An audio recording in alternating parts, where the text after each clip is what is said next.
Hello everyone, this is Yuvaraj from Chennai Academy of Architecture and Design. I'll be presenting my thesis on automobile Experium. Let's go. I've always admired cars even as a kid, not just for the functionality it provides, but also as an object one can own and the thrill of driving.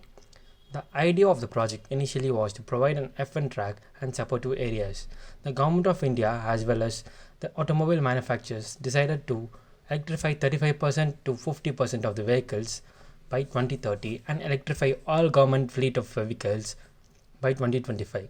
After studying about the budget session in detail and noting the inferences from the session, the intent was altered from providing an F1 track to designing an automobile museum that will enable showcasing the cars of a country that will be of no use in the upcoming years. Apart from these, the project envisages to address other issues that the auto enthusiasts face in the country. Tamil Nadu being the only state to facilitate two racing circuits in the country. With due respect to the fact that India's 35% of the automobiles are produced from Chennai, Tamil Nadu. The site pertains to the city limits and would attract a lot of crowd to the museum as it would be visible while traveling in the old Road. Also, it is in walkable proximity to several places which are visited by general public like school, spirituality center, church, public parks and many IT parks. It would also attract the tourists who travel from Chennai to Mahabalipuram or Pondicherry as it is easily accessible from ECR. ECR drives have always had a zing to our lives, thus making the site a prominent place that could be visited by the general public as well as automobile enthusiasts. The site is located along the edge of the Buckingham Canal, giving the sense of movement to the otherwise a still background. Let's get into the program.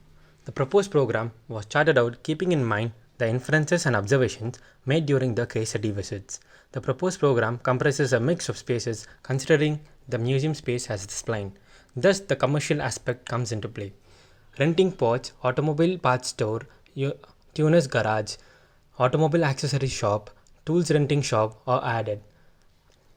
A dedicated design studio for the designers is proposed to take the modifications to the next level.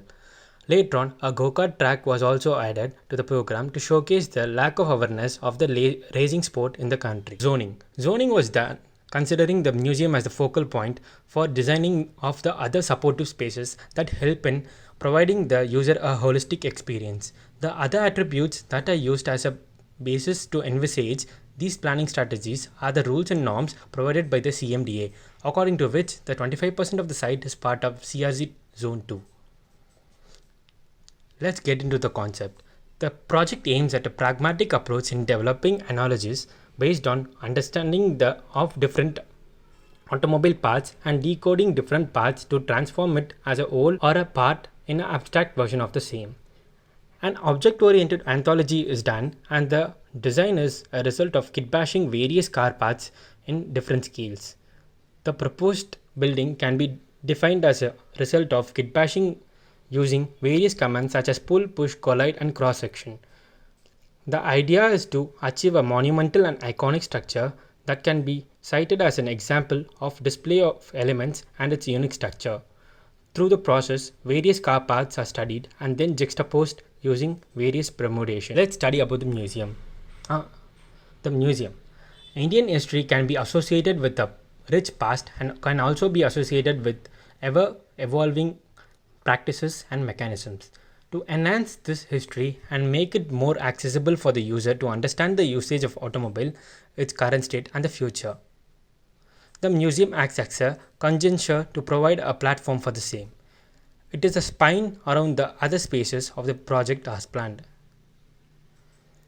It is the spine around which the other spaces of the projects are planned.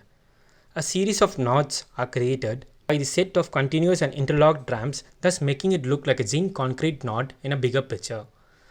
The project envisages the development of areas under the unadorned concrete structure. Through the continuous folding and striation of ramp, delineated space are achieved, which are repurposed as pedestrian pathways, exhibit display zones, service cores, mini theaters, audio enhancing centers, etc. Spatially, it has exhibits arranged chronologically at various levels that are connected through a ramp. The ramp ratio followed is 1:20, which ensures a comfortable experience for the person walking as well as commuting through a wheelchair. Elevators are provided at alternate corners if one wants to move to higher levels. Toilets are also provided at each corner adhering to the standards followed. The museum has been designed in an introverted manner so that the audience can focus on the exhibits rather than the surroundings, with planned breakout zones to facilitate the visitor to concentrate better and have smaller breaks during the museum visit. A car is a machine dedicated to motion. Similarly, the museum has been designed focusing on the movement of the people around the exhibits. Now let's talk about the admin. The admin block is placed towards the east-west direction and also acts as a viewing deck.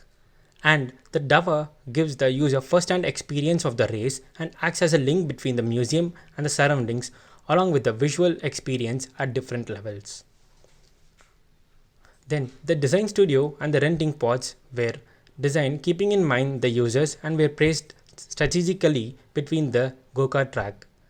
This allows various users to look at the go-kart circuit from their current location within the site, which in turn helps to promote the sport. The pit stop stands and pit building, on the other hand, were placed at the end of the site, considering the user groups and accessibility of the trailer and the bigger picture of the track. Thank you for listening.